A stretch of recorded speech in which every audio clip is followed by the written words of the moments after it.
सभी को जय मसीह की। आज हम आपको बताएंगे हज़रत संहिता 55 उसके बारे में बताएंगे। वहाँ पे मैंने उस जब वो मैं भजन संहिता 55 पढ़ रहा था तब मैंने एक विषय के ऊपर ज़्यादा ध्यान दिया है। वहाँ पे 11 और 12 में कुछ धोखेबाज के बारे में लिखा है। उसका प्रिय मित्र का देता है, उस बारे में लिखा है। आइए हम देखते हैं इसके बारे में। तो यह भजन माना जाता है कि दाऊद राजा ने लिखा है। जब अबसलोम उसके पीछे पड़ा था तो उसका दुश्मन था, उस समय में लिखा गया है। यह भजन उस समय में जब दाऊद लिखता है कि अपना एक प्रिय मित्र, उसका एक करीब दोस्त उसको धोखा देता है या उसके विरुद्ध में हो जाता है, तब वो इस प्रकार बोलता है। हम उसका प्रस्तावना देखते हैं 11 और 12 में। ये इस प्रकार के कहता है, मैं पढ़ूंगा।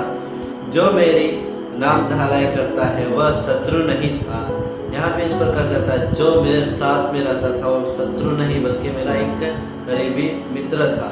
और यह 13 में भी इस प्रकार लिखा, परंतु वो तो तू ही था जो मेरे करीबी का मनुष्य, मेरा परम मित्र और मेरी जान पहचान का था। हम दोनों आपस में कैसी मीठी मीठी बातें करते थे। हम भीड़ के साथ परमेश्वर के भवन को जाते थे। इस प्रकार वो बताता है। जब इसे दुख में ये भजन वह लिखता है प्रार्थना के रूप में कि जब उसका करीबी मित्र जब वो साथ में रहते थे। जैसे कि आजकल हम देखते हैं हमारा बहुत करीबी मित्र, उसको सारी बातें शेयर करते हैं, अपने सब कुछ।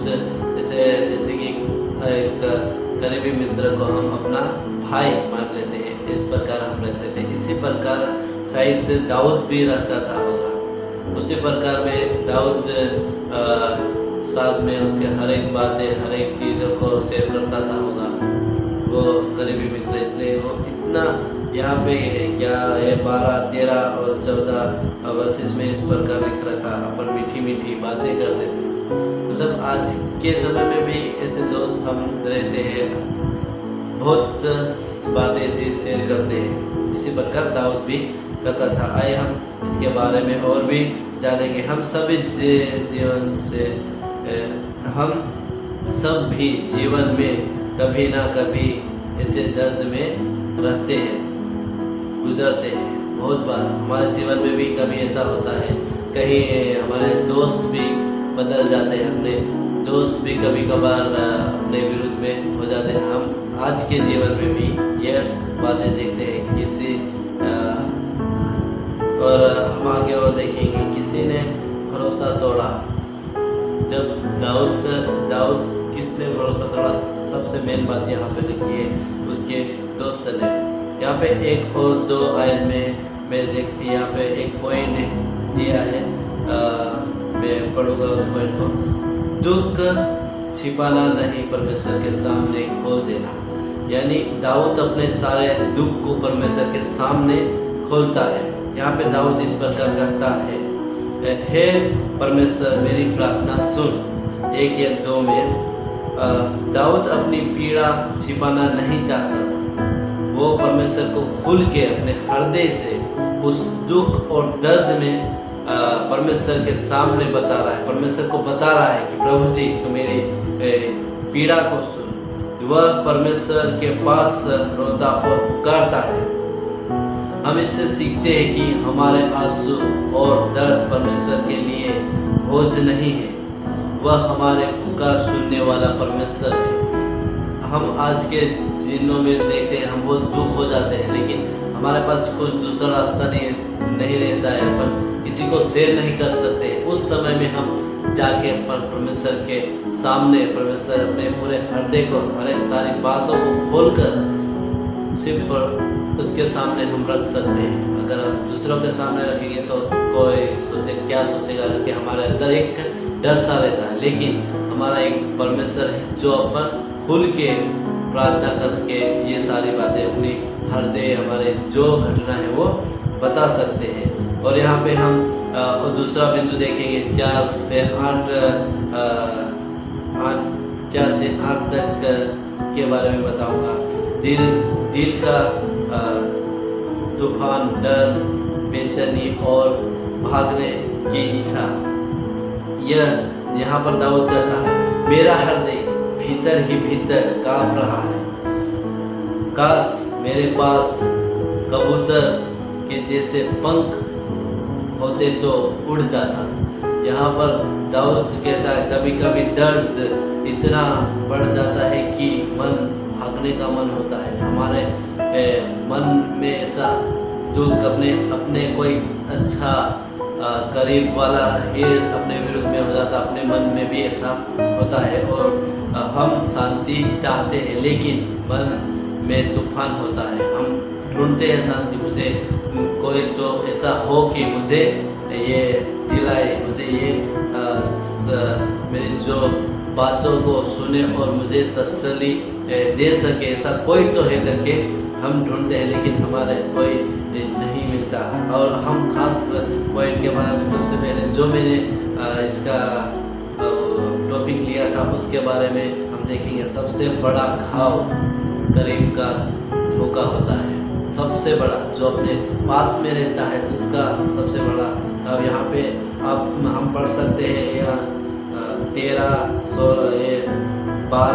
13, 14 और 15 में यहाँ पे दाऊद कहता है, इस प्रकार कहता है, वो अपने दुख के साथ कहता है, दुख इसलिए गहरा है क्योंकि जैसे चोट दी वह मेरा अपना था।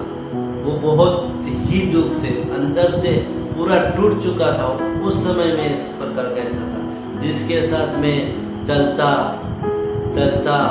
परमेश्वर के घर जाता था, वहाँ पर इस प्रकार लगता है मैं भवन में जाता था, लेकिन क्या हुआ, उसने ही मुझे धोखा दिया। यह दुश्मन का वार नहीं था, ना तो उसका कोई दुश्मन का वार था। दुश्मन का वार तो अलग सा होता, लेकिन जो अंदर का घाव होता है वो बहुत ही भयानक होता है।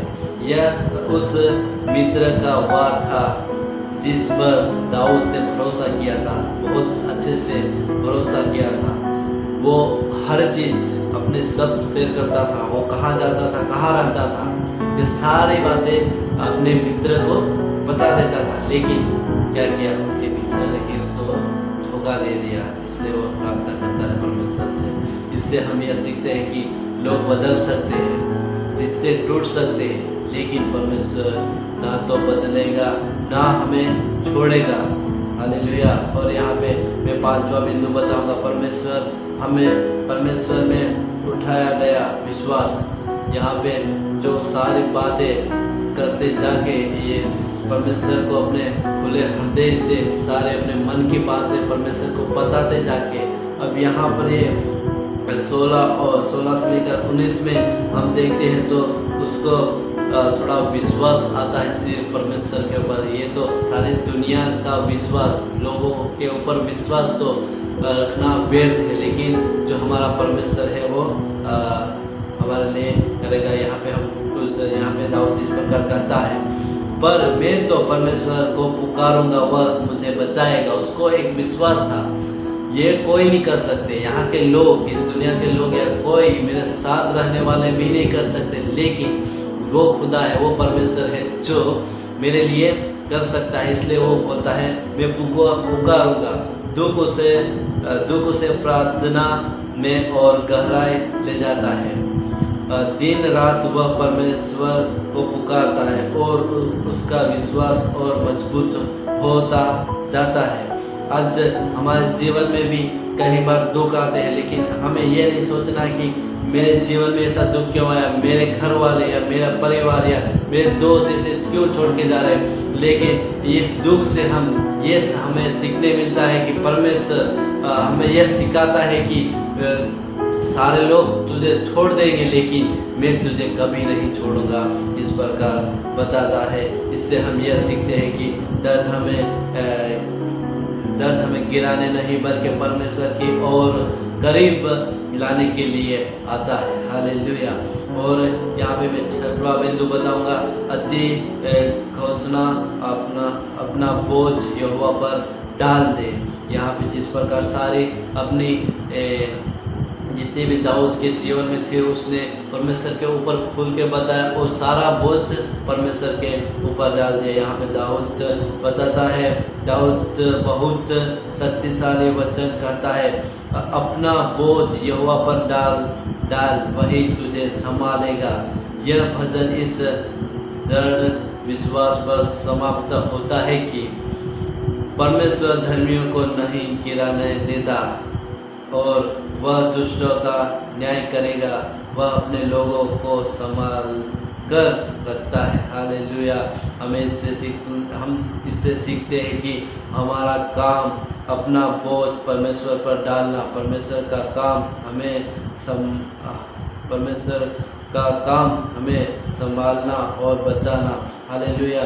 हम इतने भी निराशा में है, कितने भी ऐसे कामों में है, लेकिन हमें सिर्फ कुछ रास्ता नहीं। जब हम गिर जाते हैं, हम ऐसे दुख तकलीफ में रहते हैं, हमारे पास और कोई रास्ता नहीं है, सिर्फ परमेश्वर से मांगने और परमेश्वर से प्रार्थना करने से हमें कोई, उसके अलावा हमारे पास कोई भी रास्ता नहीं रहता है। उस समय में हम यह वचन लेके हमारे अपने मन में यह थाम रहते हैं, परमेश्वर आप पर हमारा बोझ सब डाल दे, हमारे सारे चिंताओं को डाल दे।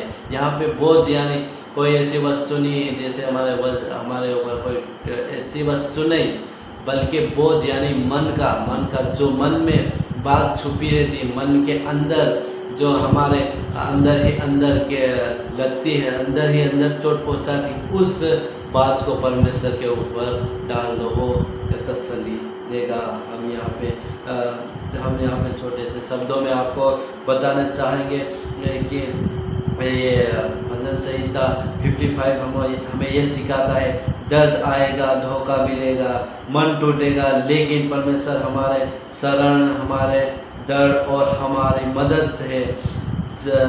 चाहे रिश्ते टूट जाते हैं, वहाँ परमेश्वर का प्रेम हमारे साथ लेता है। आज भी परमेश्वर कहता है, अपना बोझ मुझ पर डाल दो, मैं तुझे चलाऊंगा। हालेलुया। आज हमारा बोझ परमेश्वर के ऊपर डालना है।